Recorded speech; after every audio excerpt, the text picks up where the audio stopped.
क्या आप कभी उस अजनबी से मिले हैं जिसे दुनिया से छिपकर रहने की आदत हो? एक लड़की जो अपनी चुप्पी और अपने अकेलेपन से जूझ रही थी और एक रहस्यमय क्रीचर जो अपनी जिंदगी को बचाने के लिए संघर्ष कर रहा था।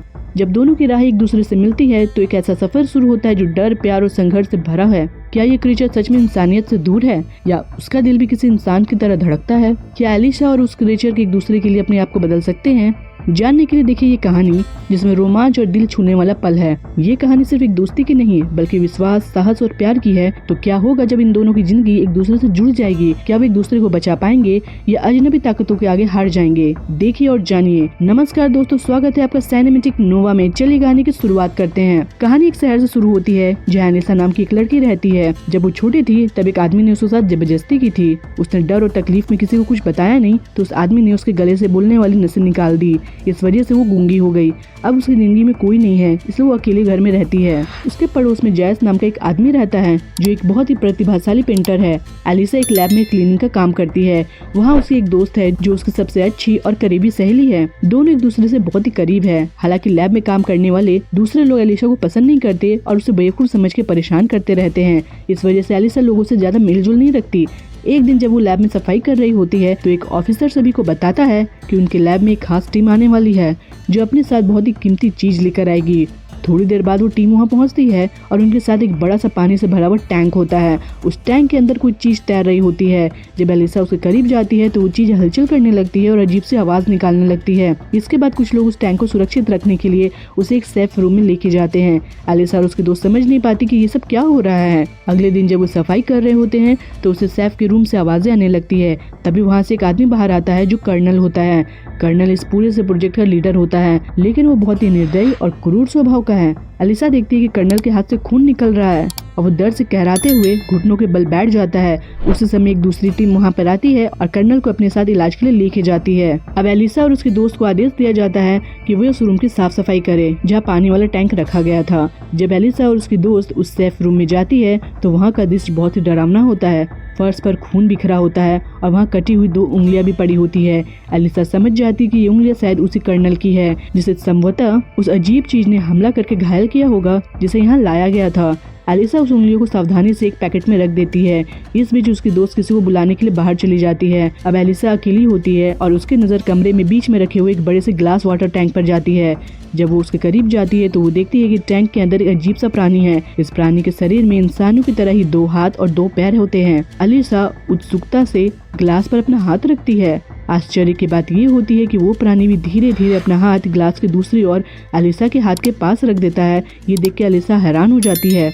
इसी समय एलिसा की दोस्त और एक अन्य आदमी वहां आ जाते हैं। उन्हें देख के वो प्राणी वापस पानी में चला जाता है। हालांकि एलिसा समझना चाहती थी कि इस लैब में आखिर वो अजीब चीज है क्या। अगले दिन एलिसा इस राज को जानने के लिए दोबारा उस जगह पर जाती है। वहाँ पर उसे एक बड़ा सा पूल नजर आता है। वो देखती है कि वो प्राणी उस पूल के अंदर जंजीरों से बंधा हुआ है। अगले दिन एलिसा पूल के पास जाती है और उसकी दीवार में बैठ जाती है। इस बार वो अपने साथ एक अंडा भी लेकर आई होती है। वो अंडे पर एक चम्मच से हल्के हल्के मारती है जिससे आवाज पैदा होती है। इस आवाज को सुनकर वो प्राणी पानी से बाहर आ जाता है। एलिसा उसे देख के मुस्कुराती है और अंडे का छिलका हटाने लगती है। वो चाहती है कि वो प्राणी अपने हाथ से अंडा ले, लेकिन वो प्राणी डर जाता है और एलिसा के हाथ से अंडा लेने की हिम्मत नहीं कर पाता। ये देख कर एलिसा अंडे को पूल की दीवार पर रख देती है और दूर हट जाती है। कुछ देर तक प्राणी एलिसा को देखता रहता है और फिर धीरे से अंडे को लेकर वापस पानी में चला जाता है। एलिसा उसे जाते हुए देखती है और फिर वहाँ से बाहर चली जाती है। अगले दिन कर्नल एलिसा और उसके दोस्त को बुलवाते हैं। कर्नल का गुस्सेल और क्रूर स्वभाव साफ झलक रहा होता है। वो दोनों से कहता है कि तुम्हारी ड्यूटी सिर्फ उस रूम को साफ करना है। सफाई खत्म करने के बाद तुम लोग वहाँ और नहीं रुकोगे। कर्नल उसे चेतावनी देते हुए बताता है कि वो प्राणी बेहद खतरनाक है। हमने उसे एक बहुत ही गंदी और डरावनी जगह से उठाया है। उसे यहाँ लाने के दौरान रास्ते में हमें दुश्मनों का भी सामना करना पड़ा। कर्नल की बातें सुनकर एलिसा और उसके दोस्त के मन में डर और जिज्ञासा दोनों बढ़ जाती है। लेकिन एलिसा अब तक उस प्राणी के साथ अपनी छोटी सी मुलाकात से ये महसूस कर चुकी होती है कि वो खतरनाक नहीं है जितना कर्नल दावा कर रहा है। कर्नल की चेतावनी के बावजूद एलिसा ने उसकी बात मानने से इनकार कर दिया। अगले दिन वो फिर लंच टाइम पर उसी पूल के पास जाती है। इस बार वो अपने साथ एक म्यूजिक सिस्टम भी लेके जाती है। वहाँ पहुंचकर वो म्यूजिक प्ले करती है और दीवार पर एक अंडा भी रख देती है जैसा उसने पहले किया था। म्यूजिक की आवाज सुनकर वो क्रिएचर फिर से पानी से बाहर आता है। वो ध्यान से म्यूजिक सुनने लगता है और दीवार पर रखे अंडे को भी खा लेता है। इस बीच एलिसा भी अपना लंच करने लगती है। धीरे धीरे दोनों इशारों में एक दूसरे से बातें करने लगते हैं। समय के साथ ये सिलसिला बढ़ता गया। एलिसा और वो क्रीचर अच्छे दोस्त बन गए। इस दोस्ती ने एलिसा को बहुत ही खुशी दी क्योंकि वो दुनिया में पूरी तरह से अकेली थी। उसका कोई परिवार नहीं था। उसकी जिंदगी में सिर्फ 2 ही लोग थे, उसका पड़ोसी जायज और उसके दोस्त। अब क्रीचर के रूप में उसे तीसरा दोस्त मिल गया था। ये सोचकर कि वो दोस्त कितना अलग और डरावना है, एलिसा को कोई फर्क नहीं पड़ता था। वो इस दोस्ती से बेहद खुश थे। ये उनकी रोज का एक रूटीन बन गया था। एलिसा हर दिन लंच टाइम पर पूल के पास जाती, म्यूजिक चलाती और क्रीचर के साथ समय बिताती। वे दोनों इशारों में बातें करते और एक दूसरे की कंपनी का आनंद लेते। लेकिन एक दिन जब वे दोनों बातें कर रहे थे तो डॉक्टर जो उस क्रीचर पर रिसर्च कर रहे थे वहाँ आ गए। डॉक्टर चुपचाप उन्हें बातें करते हुए देख रहे होते हैं। डॉक्टर ने देख के समझ लिया था कि एलिसा और क्रीचर के बीच अभी गहरा रिश्ता बन चुका है। डॉक्टर के मन में सवाल उठने लगे कि ये रिश्ता उनके रिसर्च के लिए क्या मायने रखता है। डॉक्टर ने ये दिखने नहीं दिया कि उन्होंने एलिसा और क्रीचर की मुलाकात देख ली थी। असल में ये डॉक्टर सिर्फ एक वैज्ञानिक नहीं था बल्कि जर्मनी का जासूस भी था। वो अमेरिका में रहकर इस क्रीचर पर रिसर्च कर रहा था, लेकिन उसकी असली वफादारी जर्मनी के प्रति थी।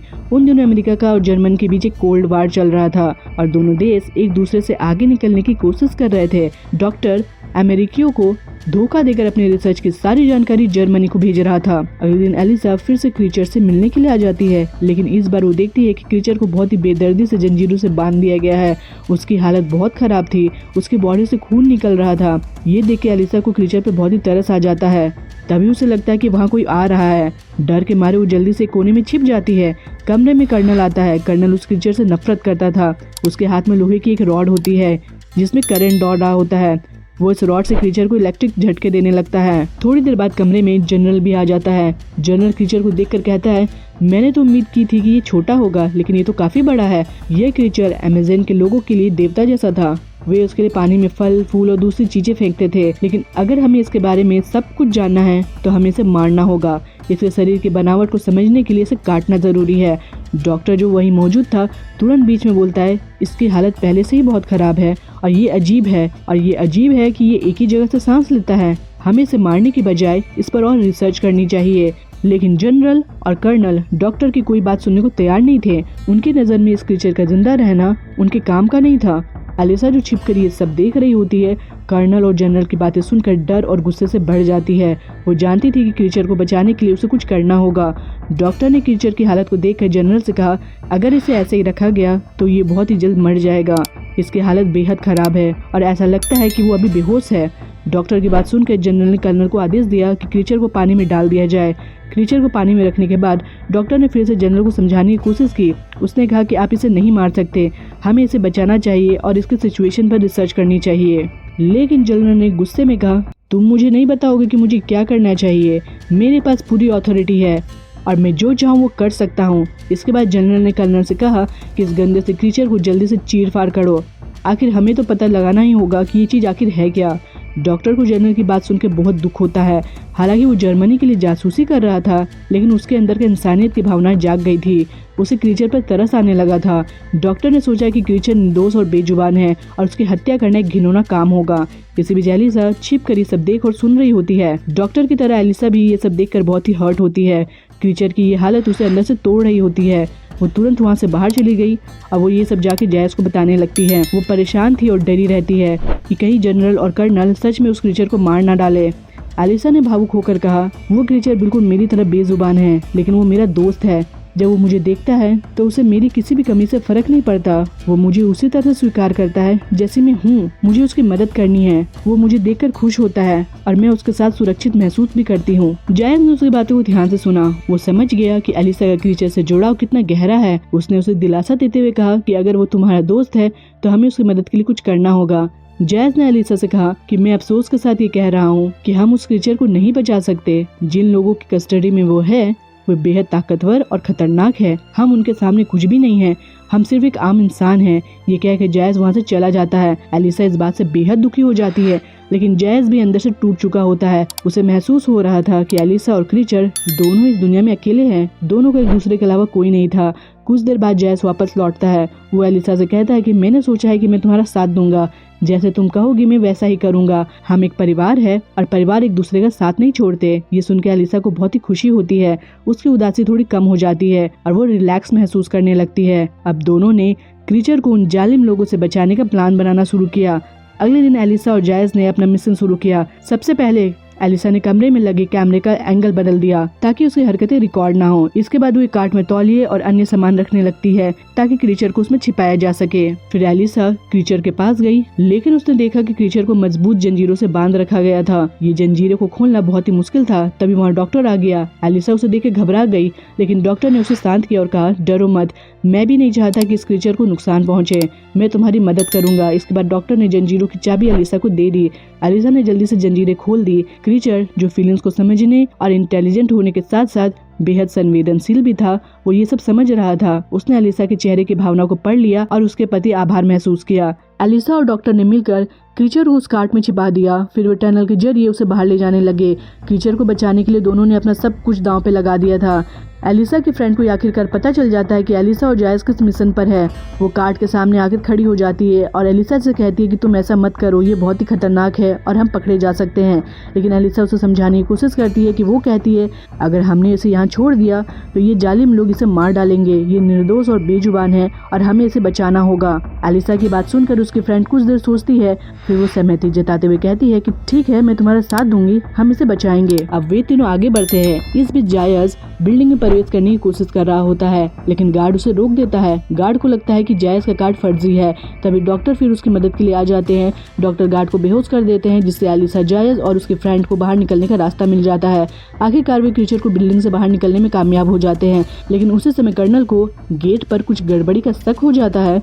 जब वो गेट पर पहुंचता है तब तक एलिसा और उसके साथी वहां से जा चुके होते हैं। एलिसा क्रीचर को अपने घर ले जाती है और उसे बाथ टब में रखती है। क्रीचर को जिंदा रखने का सबसे बड़ा सहारा पानी था। अब वो उसके बिना जिंदा नहीं रह सकता था। एलिसा अपने दोस्त को बचाकर बेहद खुश होती है। उसे लगता है कि उसने आखिरकार कुछ सही किया। वो फैसला करती है कि 10 तारीख को वो क्रीचर को रिवर में छोड़ आएगी, क्योंकि उस दिन बारिश होने की उम्मीद थी। बारिश का पानी नदी के स्तर को बढ़ा देगा और क्रीचर के लिए सुरक्षित रहेगा। अब एलिसा, उसके फ्रेंड और जायस सब कुछ मिलकर योजना पूरी करने की तैयारी में लग जाते हैं। अगले दिन एलिसा ने तय किया कि वो काम पर जाएगी ताकि किसी को उस पर शक न हो कि उसने क्रीचर को आजाद किया है। उधर घर में जायस क्रीचर के पास होता है और उसका ख्याल रख रहा होता है, लेकिन कुछ देर बाद जायस की आंख लग जाती है। इसी दौरान क्रीचर बाथ टब से बाहर आ जाता है। वो घूमते घूमते जायस की बिल्ली के पास पहुंचता है। दुर्भाग्य से वो बिल्ली को मार डालता है और उसे खा लेता है। जब जायस जागता है तो देखता है कि क्रीचर उसकी बिल्ली को खा रहा है। जायस उसे ऐसा करने से मना करता है, लेकिन क्रीचर डरकर भाग जाता है। भागते हुए क्रीचर गलती से जायस के हाथ में अपनी उंगली के पंजों से इंजेक्शन जैसी चोट कर देता है। एलिसा जब काम से घर लौटती है तो उसे ये सब देख कर झटका सा लगता है। वो देखती है कि क्रीचर घर पर नहीं है। जायस उसे कहता है कि डरो मत, वो क्रीचर सिर्फ डर गया था, इसमें उसकी कोई गलती नहीं थी। जाओ और उसे ढूंढकर वापस लेकर आओ। एलिसा तुरंत बाहर निकलती है और क्रीचर को हर जगह ढूंढने लगती है। वो अपने घर से कुछ ही दूरी पर बने एक सिनेमा हॉल में पहुंचती है, जहां उसे क्रीचर नजर आता है। एलिसा धीरे धीरे क्रीचर के पास जाती है और उसे शांत कराती है। किसी तरह वो उसे वापस घर लेके आती है। घर लौटने के बाद क्रीचर बहुत ही शर्मिंदा होता है। उसे एहसास हो चुका था कि उसने जो किया वो गलत था।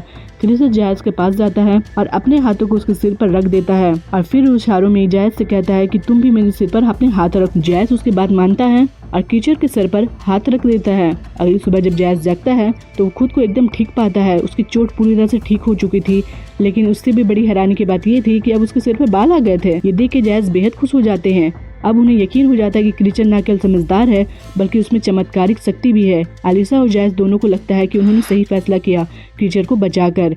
समय के साथ एलिसा और क्रीचर के बीच दोस्ती प्यार में बदल जाती है। वे दोनों एक दूसरे से बहुत प्यार करने लगते हैं और एक दूसरे के बेहद करीब आ जाते हैं।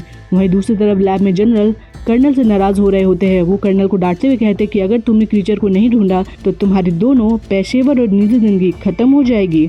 इस बात को सुनकर कर्नल काफी चिंतित हो जाता है। अब कर्नल को शक होने लगता है कि शायद डॉक्टर ने ही क्रीचर को भगाया है। कर्नल ये जानता था कि डॉक्टर ने ये कदम इसलिए उठाया क्योंकि वो नहीं चाहता था कि क्रीचर मारा जाए, इसलिए कर्नल डॉक्टर के घर जाता है। डॉक्टर जब अपने घर से बाहर निकलता है तो कुछ जर्मनी जासूस और उसके साथी उसको घेर लेते हैं। वे दोनों डॉक्टर पर गोलियां चला देते हैं, लेकिन तभी कर्नल वहां आकर दोनों को मार डालता है। कर्नल को ये समझ में आ जाता है कि डॉक्टर ने रशियन भाषा में बात की थी, इसका मतलब वो एक जासूस है। कर्नल डॉक्टर से पूछता है कि मुझे सब कुछ बताओ, क्रीचर अब किसके पास है, लेकिन डॉक्टर कुछ भी नहीं बताता। कर्नल को शक होता है और वो डॉक्टर को टॉर्चर करने लगता है। इसके बाद डॉक्टर बस इतना बताता है कि वो एक क्लीनर है और उसके बाद डॉक्टर मर जाता है। क्लीनर का नाम सुनकर कर्नल को समझ में आता है कि शायद ये एलिसा नहीं बल्कि उसकी फ्रेंड हो सकती है, क्योंकि वो दोनों वहाँ पर सफाई का काम कर रही होती है। अब कर्नल एलिसा के फ्रेंड के घर जाता है और उससे पूछता है कि क्रीचर कहाँ है, लेकिन एलिसा की फ्रेंड कुछ भी नहीं बताती। वो कहती है कि मुझे इसके बारे में कुछ भी नहीं पता। उस वक्त वहाँ उसका पति मौजूद होता है। कर्नल को सब कुछ सच सच बताने वाला व्यक्ति एलिसा की फ्रेंड का पति होता है। वो कर्नल को बताता है कि क्रीचर एलिसा के घर पर है, क्योंकि उसने अपनी पत्नी को एलिसा से बात करते हुए सुना था। ये सुनकर कर्नल गुस्से में आ जाता है और एलिसा के घर के रास्ते की ओर निकल पड़ता है। लेकिन इससे पहले कि कर्नल घर पहुंचे, एलिसा की फ्रेंड उसे कॉल करके इन्फॉर्म कर देती है कि कर्नल उसके घर की तरफ आ रहा है। इत्तेफाक से आज 10 तारीख भी है और बारिश भी हो रही है। ये वही दिन था जब एलिसा ने क्रीचर को रिवर में छोड़ने का प्लान बनाया था। एलिसा क्रीचर को लेकर वहाँ से निकल जाती है ताकि कर्नल उसे ना पकड़ सके। कर्नल जब एलिसा के घर पहुँचता है तो उसे वहाँ कोई नहीं मिलता। वो घर के अंदर कैलेंडर देखता है जिसपे 10 तारीख के नीचे एक नोट पड़ा होता है। उस पर एलिसा ने लिखा था कि आज के दिन उसे रिवर में छोड़ देना है। इस बीच एलिसा रिवर तक पहुँच जाती है और वो क्रीचर को गुड बाय कहती है। दोनों ही बहुत दुखी होते हैं क्योंकि उसे पता होता है कि वो दोनों फिर से कभी नहीं मिल पाएंगे। हालांकि एलिसा जानती है कि अगर क्रीचर समंदर में नहीं जाएगा तो उसे मार दिया जाएगा। एलिसा के आगे बढ़ते ही कर्नल वहाँ पहुँच जाता है और वो एलिसा और क्रीचर दोनों पर फायरिंग कर देता है। गोलियां लगने के बावजूद क्रीचर फिर से उठता है और कर्नल के पास जाता है। कर्नल देखता है कि क्रीचर को गोलियां लगी थी लेकिन वो नहीं मरता। फिर क्रीचर कर्नल को मार डालता है और एलिसा को अपनी गोदी में उठा के समुद्र की गहराई में लेके चल जाता है। वो एलिसा की गर्दन पे बचपन के चोट के निशान पर हाथ रखता है और ये निशान अब गिल्स में बदल जाते हैं, जिससे एलिसा पानी में सांस ले सकती है। अब एलिसा भी पानी में सांस लेने में सक्षम हो जाती है और फिर वो पूरी तरह से जिंदा हो जाती है। क्रीचर की शक्ति की वजह से वो बच जाती है और वो दोनों एक दूसरे के गले लग जाते हैं। क्रीचर ने एलिसा को पानी में एक नई जिंदगी दी और अब दोनों को एक दूसरे का प्यार और साथ मिल जाता है। इसके बाद दोनों हमेशा के लिए समुद्र की गहराई में चले जाते हैं। इधर जायस भी खुश होता है कि अब एलिसा को एक साथी मिल गया। इस तरह से कहानी यहाँ खत्म हो जाती है। तो दोस्तों, उम्मीद है कि आपको ये कहानी पसंद आई होगी। अगर आपने यहाँ तक वीडियो को देख रहे हैं तो चैनल को सब्सक्राइब करें और कमेंट में बताएं कि आपको ये कहानी कौन सा हिस्सा सबसे अच्छा लगा। हम रोजाना आपके लिए नई और दिलचस्प कहानियाँ लेकर आते हैं। इस वीडियो को अपने दोस्तों के साथ शेयर करना ना भूलें ताकि सब मिलकर इन कहानियों पर बात कर सके। अगर आप अपने लेफ्ट में दिख रहे वीडियो पर क्लिक करेंगे तो आपको और भी शानदार फिल्में और कहानियाँ देखने को मिलेंगी। तब तक के लिए आप खुश रहिए और मुस्कुराते रहिए।